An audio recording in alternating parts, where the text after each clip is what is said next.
So you're still wondering what pedals to grab, right? Beginner or pro, it's a jungle out there. Seriously, when I started back in the 60s, it was like the wild, wild west of guitar effects. And trust me, those music store guys were not your best guide. But now it's even more overwhelming. But here's the thing.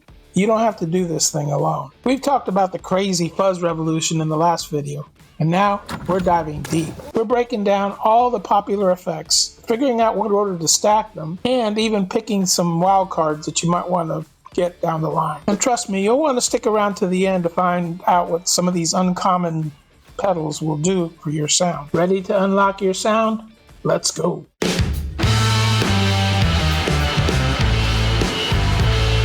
Before I go into the exact pedals and their sounds, let's step back a bit and talk about the general types of effects and the order that you may want to see them in. Okay, so there are two major types of effects. One is the multi-effects units, and two is the individual stomp boxes, which you've all seen. All right, multi-effects units. Now, if you like programming on an LCD or on your tablet or phone or even a PC, then the multi-effects units will give you the absolute best bargain, primarily because there are so many effects in one box that you can economize on power supply, all the stuff that makes all the individual pedals. You can have presets or patches of effects that you can use for a particular sound, maybe a set that you're playing, maybe a style of music. If you want to play jazz, you want all your jazz tones that you can select from, rock, blues, whatever. You can have them all grouped and have the ones that you like so that you can just make changes while you're playing live. However, the negative aspects are that you won't be able to fiddle with the amounts of control and stuff like that like you would a regular pedal where you can just reach down and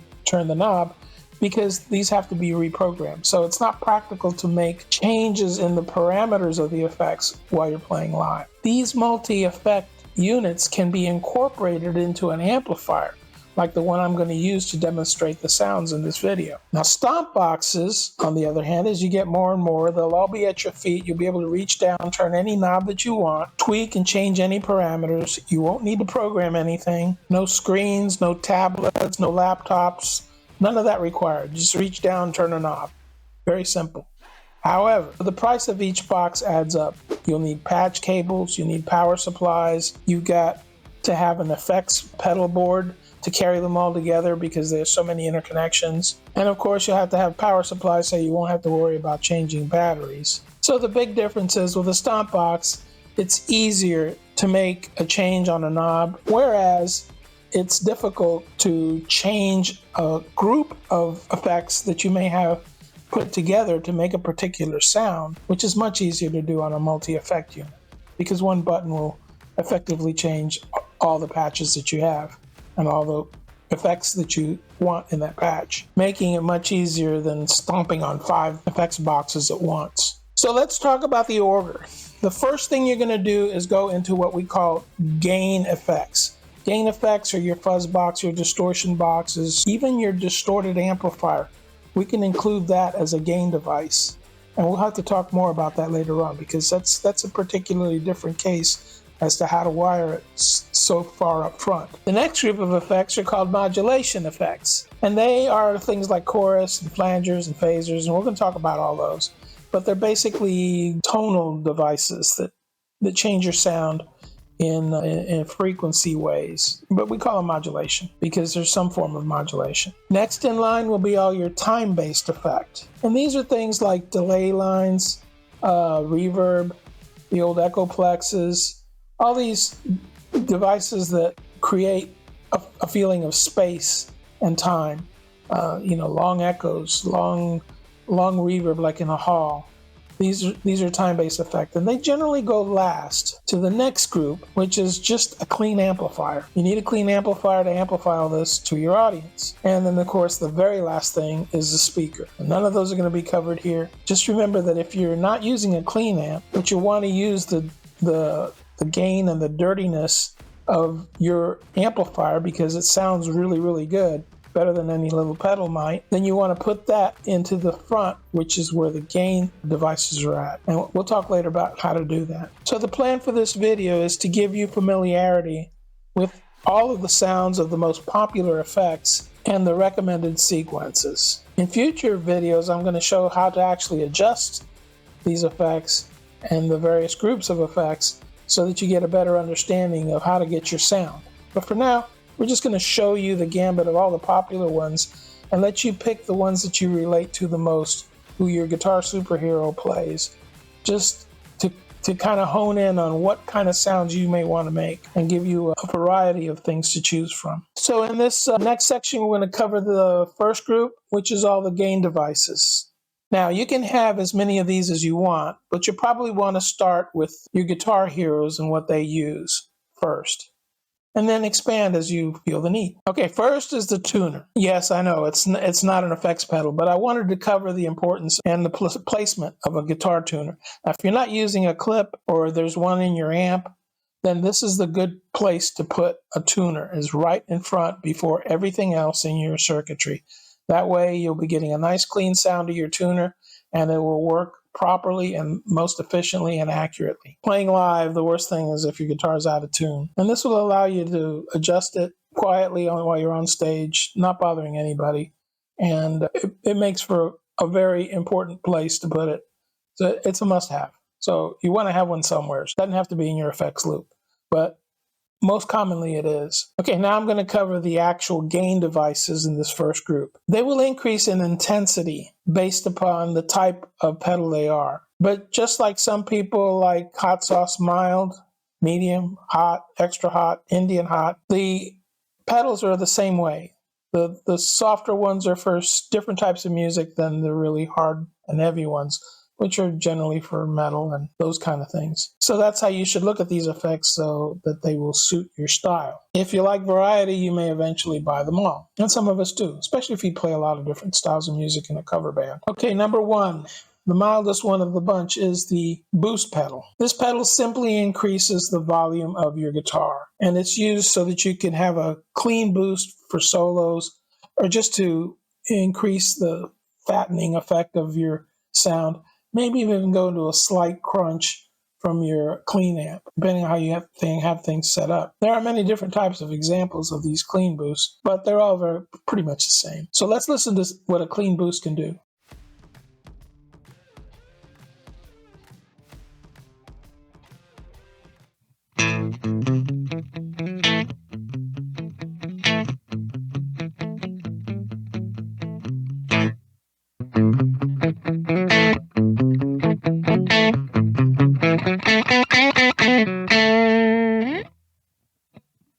Okay, the second group of effects pedals in the gain category are overdrive pedals. Now, these overdrive pedals, they're a little bit hotter than the boost, but they actually add a little bit of distortion, much like a amplifier that is set so that it's just now going into a little bit of distortion and breaking up a bit to get like a crunchy sound out of it. Not heavily distorted, but just enough to give the tone a little character. So the distortion is subtle.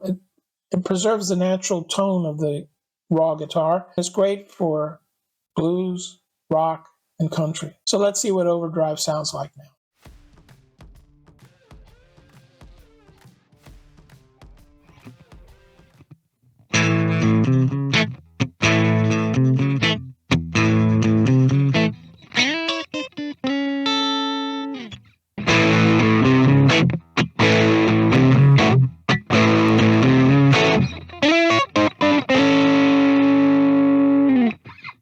All right, so category 3 is just called distortion, and they're a little bit harder sound. They're great for soloing. They're often used in rock, hard rock, and metal. Some popular effects are the Tube Screamer and the Boss DS1. And so let's see what these sound like.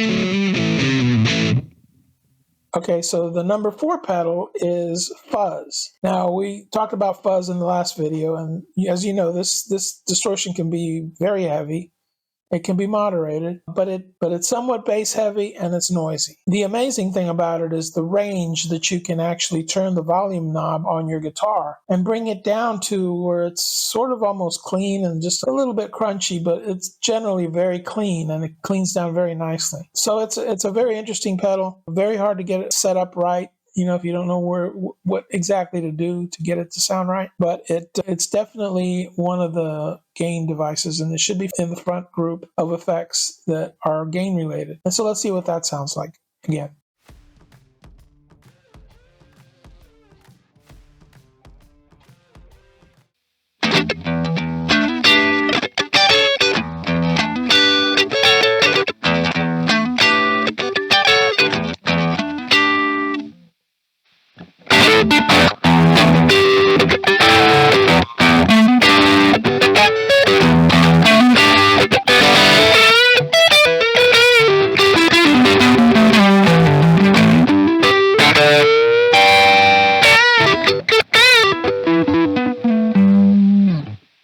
This might surprise you. It's a high gain amplifier. Yeah, so what's it doing in the effects loop? Well, all your distortion devices should be placed up front because you don't want to distort reverb or chorus effects. Some people do, but it just sounds unnatural.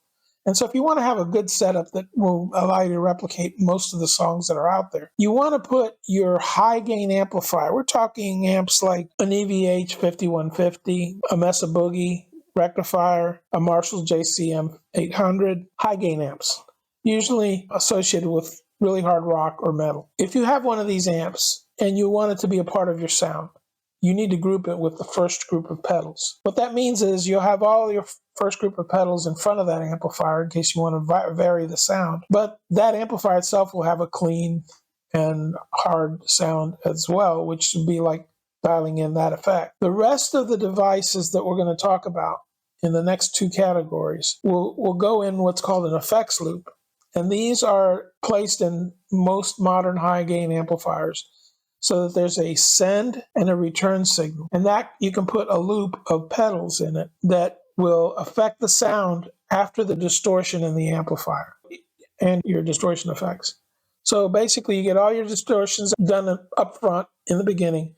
Then they come out of the effects loop. Then they go through all the clean devices that modify your sound, add echo, add chorus, add flanging, all these other things we're going to talk about. And then it goes back into the amplifier, goes through the power amplifier of the device, and then into your speakers and out to your audience or your PA. This is the normal way that you want to do it for the maximum type of sound.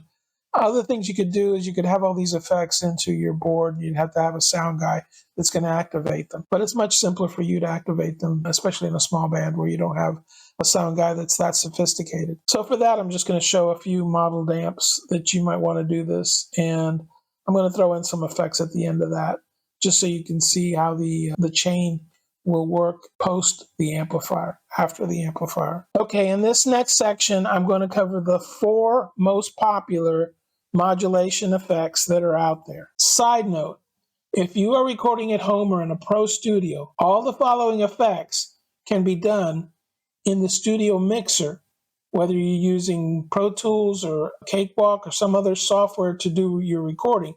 Most of them have these as plugins, and you get better control, especially when you're mixing, if you leave these effects inside the DAW or your digital audio workstation. Therefore, you will get a great amount of variety, and it simplifies things when you're recording.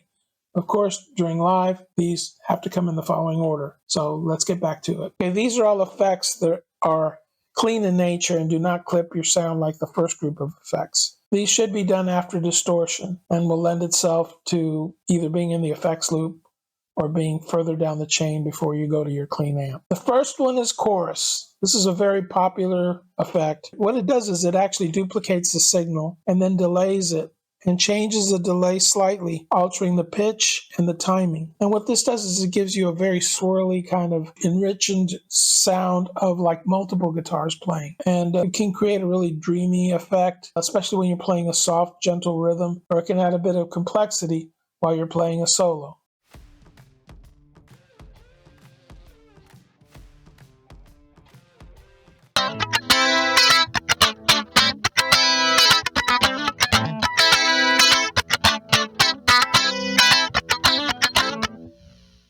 The second effect is called a flanger. And to describe the sound, it's more like a sweeping jet-like sound that just makes things sound like they're really spacious, and a sweeping jet-like sound that is just kind of swooshing back and forth. This was originally done, and the reason it got its name flanger is they would record something on 2 reels of tape and then delay the other one ever so slightly.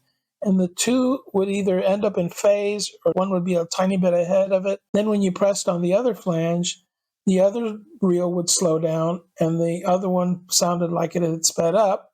And that's what would give you this sweeping sound. Well, what's actually happening is the different frequencies are canceling out, and it creates what's called a comb filter effect. And a comb filter is nothing but like if you had an EQ and you just turned down and skipped a few knobs and then turned down and turned down, you have a bunch of notches in your EQ. And then if you were to somehow be able to move those up and down, that's what creates that swishing sound. And so let's listen to it now and see what you think about it.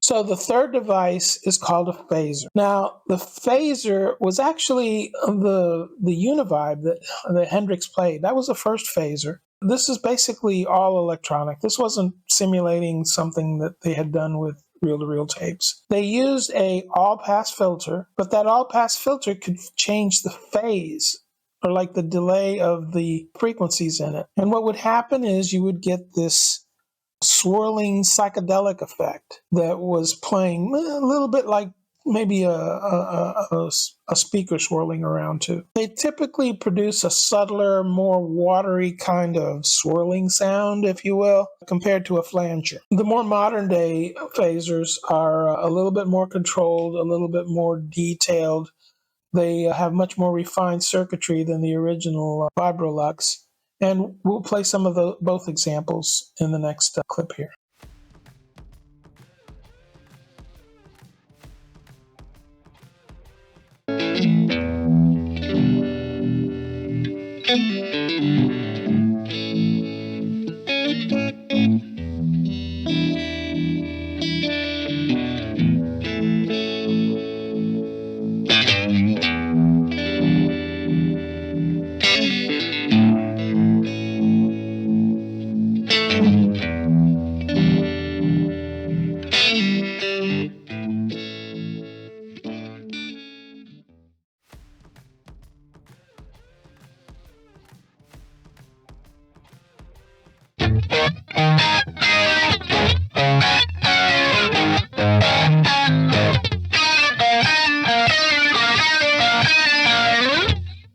Okay, the next one is a flashback again to the 60s and probably before that. This was called a tremolo. It's number 4 on the list. And a tremolo is basically somebody like a little robot sitting there turning the volume up and down, up and down, up and down at a specific speed that you program it at by turning a knob. And this gives you this pulsating effect, this pulsating sound. You can turn the intensity of the effect up and down. Personally, it sounds best when you don't have it all maxed out because it's just kind of very abruptly changing the volume. But more subtle effects of the volume changing gives it a very nice enhancement to notes that are sustaining. So let's listen to what that classic sound sounds like.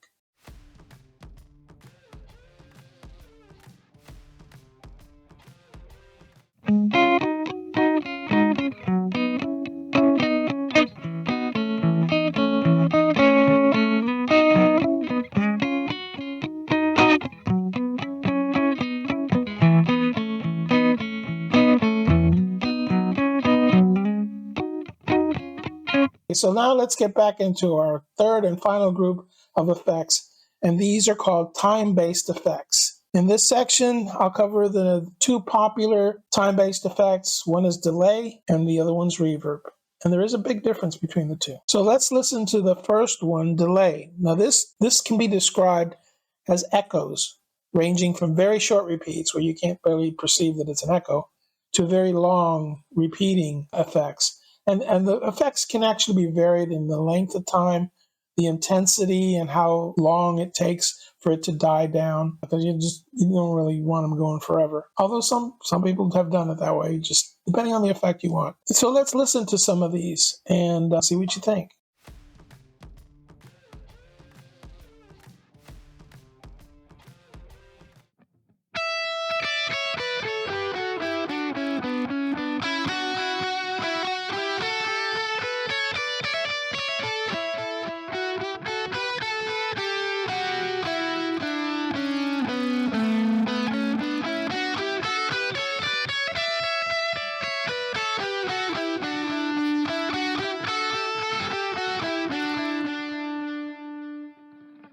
Okay, the final effect that we're going to cover for today is reverb. Reverb is based on delays, but they're delays that are different in timing, all mixed together. Or what happens in a church, a big hall or auditorium, the sound goes out, bounces off the wall, maybe bounces off the ceiling, and they all come back at different times. And so the sound is very complex, as you would imagine it is in like a church where you can, if you're really at the back of a church, you can barely make out what somebody's saying in the front of the church.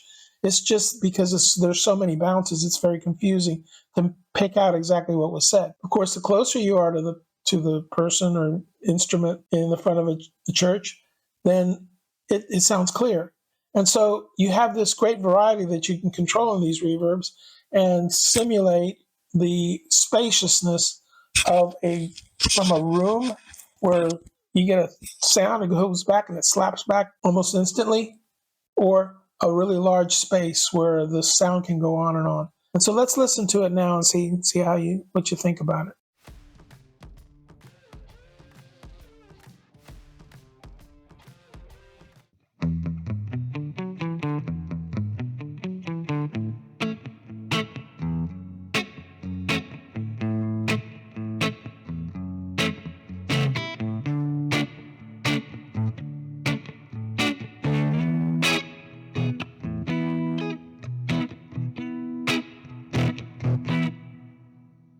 Okay, so let's get into the concepts that we have kind of hinted around through the rest of this video. And that is this use of whether you have a dirty, high sustain, high gain amplifier, or whether you have a clean amplifier that you want to run effects pedals with. When you run a high gain amplifier, you don't want to put it after it's got reverb and after it's got chorus and after it's got flanger, because you're going to pretty much destroy the character of the sound, especially if you add a lot of gain. So you want this up front along with your other distortion and gain pedals, so you can get a variety of different types of distortion for different types of gain. The way to do this is through the effects loop. It's pretty much the only way to do it, unless, like I said earlier, you put the whole effect chain in your board while you're playing live, and you're going to have a sound man to activate them and deactivate them. So how does this actually work? Okay, your high gain amp, especially if it's a modern day one, should have and needs to have what's called an effects loop. And if you look in the manual to your amplifier, you will find that there's in the back a send and a return. So the send is the output from the amplifier, and you want to put that into the input of first your modulation pedals like chorus, phaser, flanger, string them together. Then you want to put your delay and reverb, join them together with little patch chords, and then you want to bring that back into the return jack. The big takeaway here is you're going to need to run a long cable from the send and a long cable from the return, because you're going to want to have your pedals along with the other pedals near the front of your amp, where they're usually in front of you. So that's one thing to get. 2 long cables, the rest are going to be short patch cables. This is how to wire in an effects loop into an amplifier. Tell them, hey, if you like this video, please subscribe. It really helps the channel. You can say that. So now that you've heard examples of the popular pedals, please let me know in the comments below which ones you like, which ones you've tried, which ones you don't like. There's absolutely no wrong or right answer. I'm just kind of curious to see what you guys have done, what you've tried. Share with others your experiences with various pedals. and which ones you gain the most benefit from. Also in the comments, let me know which one of these pedals you want me to go into more detail first. I am planning on going into these pedals deeper, showing how to adjust them, and for different types of music. And also, just in general, tell me what you want me to do next. I'm all ears. I want to be your source for this kind of technology and this kind of understanding of different devices that we can use to make our electric guitar more pleasurable. Okay, in summary, we have talked about gain effects, modulation effects, and time-based effects. And we also touched on why you would want to treat your high gain amp as a gain effect and then put all the devices following that into the effects loop for the optimum sound from your system. I will also cover more in-depth adjustments of these devices that I've covered here in the future. So if that interests you, please subscribe at this little box here on the lower right or below. Hit subscribe so you'll be notified when these new videos come out. Now, if you've skimmed through the internet and various magazines, you know that these are not all the effects that are out. There are quite a few more. These are the most popular ones that I think most people will want to buy, depending on the kind of music that you're like, depending on how creative you want to be. There are some other devices. A popular one, which I didn't cover, I kind of debated whether to cover, but this one requires a little bit more finesse and maybe should just dedicate an individual video. A compressor is a little bit misunderstood as to when to use it. Most of us know that country guys tend to use them a lot, but they are very instrumental in helping other effects achieve their sound to a more expanded, and let's just say it just makes things last longer, things go smoother, or actually make things punchier and spankier. It's a very interesting pedal, and it really takes a lot of attention. Most people don't use them, but I think they're very useful, and we will cover them in the future. Another popular pedal that I didn't cover, because there's really not much to say about it, but we could throw it in another video, and that's a wah-wah pedal. Everybody knows what a wah-wah pedal does. It kind of emulates the sound of a trumpet with one of those cups on there, or a baby crying. I mean, it just goes wah, wah, wah whenever you press the pedal. So there's not a lot to explain to it, so I didn't really think it needed to be in the beginner's choice here. But it could be, if that's the kind of music you like. There are a lot of great guitar players that use it. They use it very tastefully. Some use it obnoxiously if they're just sitting there tapping to the beat. It's up to you. We can talk about that some other time, but that's one I did not cover that is very popular. Another pedal I didn't talk about, which since I have one in my modeling amplifier, is very unique, and it's actually quite fun to use, but it's not used a lot, and that's a pitch changer. Whereas it's a pedal very similar to a wah-wah, and you can sit there and play a note, and if you have it all the way up, it comes out normal, and then when you press the pedal down, you can go either up 1 or 2 octaves, and you get this and you can just go crazy with it. It's a very cool and crazy effect. Joe Satriani, Steve Vai have used this, and numerous other musicians. It's a fun one to play around with. I may show that in some other video where we go into some oddball effects. Another pedal, which is somewhat boring, is a volume pedal, and it's just another pedal like a wah, but as you push down, the volume gets louder, and as you let up on it, the volume gets softer. You can do some cool swells with it. You're playing up, just seems to come out of a very soft attack, and then it just gets louder, and then you can bring it back down the volume.